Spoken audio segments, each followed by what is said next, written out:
নমস্কার, শ্রী আম্মা ভগবান শরণম। এখন আমরা শ্রী পরম করুণা পরমজ্যোতি কল্কির চমৎকার শুনব। আমার নাম চন্দ্রশেখর। আমি 1996 সালে শ্রী আম্মা ভগবানের সম্বন্ধে অবগত হই। তার আগে অত্যন্ত কঠিন সময়ের মধ্য দিয়ে জীবন অতিবাহিত করছিলাম। তেলেঙ্গানায় একে ভিন্ন নামে ডাকা হলেও ইংরেজিতে একে জাদুবিদ্যা বলা হয়। সে সময় আমাদের সকলের মধ্যে মৃত্যু চিন্তা কাজ করত।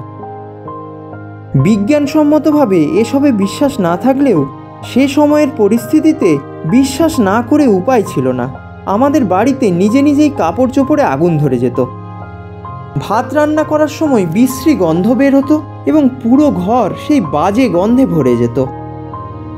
প্রায় প্রতিদিন সকালে বাড়ির দরজায় পচা মাংস দেখা যেত, দেওয়াল থেকে রক্ত ঝরে পড়ত। কেউ খেতে বসলে তার প্লেটে হঠাৎ করেই নানান নোংরা জিনিস, কখনো বা পাখির পালক দেখা যেত। সকলে অসুস্থ হয়ে পড়ছিল এবং সবার মনেই মৃত্যুর চিন্তা আসত।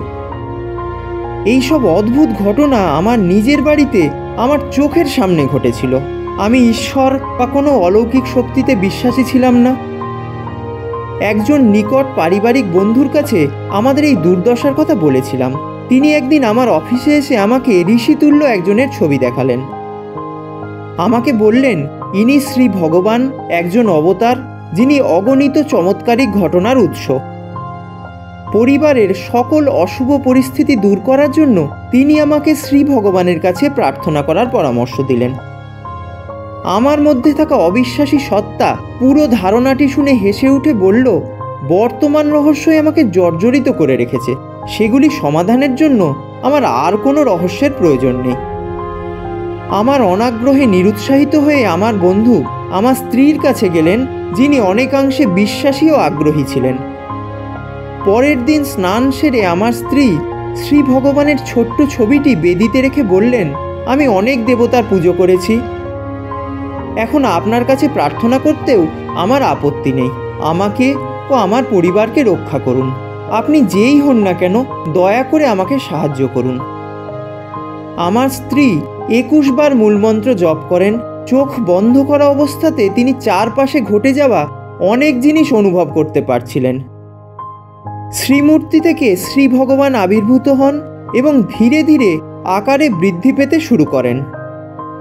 অসংখ্য বাহু বিশিষ্ট এক বিশাল আকার তিনি ধারণ করেন। পরমুহূর্তেই আমার স্ত্রী দেখতে পান শ্রী ভগবানের দেহ থেকে একটি দিব্য আলো বেরিয়ে তার মধ্যে প্রবেশ করছে। পরবর্তী দিনগুলো আমার কাছে আগের দিনগুলির থেকেও অবিশ্বাস্য হয়ে ওঠে। আমাদের ঘর সুগন্ধে ভরে উঠত। যারাই প্রার্থনা করত তারাই নিরাময় লাভ করত। বছরের পর বছর যে আর্থিক সংকট আমরা ভোগ করে এসেছি তা যেন হঠাৎ করেই অদৃশ্য হয়ে গেল। মানুষজন আমার পাওনা টাকা ফেরত দিতে শুরু করলো। সবচেয়ে বড় কথা, ভয়, হিংসা, ঘৃণা আমাদের জীবন থেকে চিরতরে বিদায় নিল। প্রতিদিন কোর্সে যোগ দিয়ে ও ধর্মের শিক্ষা প্রজ্ঞা অনুসরণ করে আমরা পরিপূর্ণ বোধ করি এবং সুখী সুস্থ জীবনযাপন করি। শ্রী ভগবান ও শ্রী আম্মা এখন আমাদের পরিবারের সদস্য। জীবনের প্রতিটি পদক্ষেপে তাঁদের উপস্থিতি ও সুরক্ষা বলয় উপলব্ধি করে আমি সীমাহীন আনন্দ অনুভব করি। আমার অতীত ছিল দুঃস্বপ্ন, আর আমার বর্তমান এক অপূর্ব চমৎকার। শ্রী আম্মা ভগবানের প্রতি অনন্ত কোটি প্রণাম ও গভীর কৃতজ্ঞতা নিবেদন করি।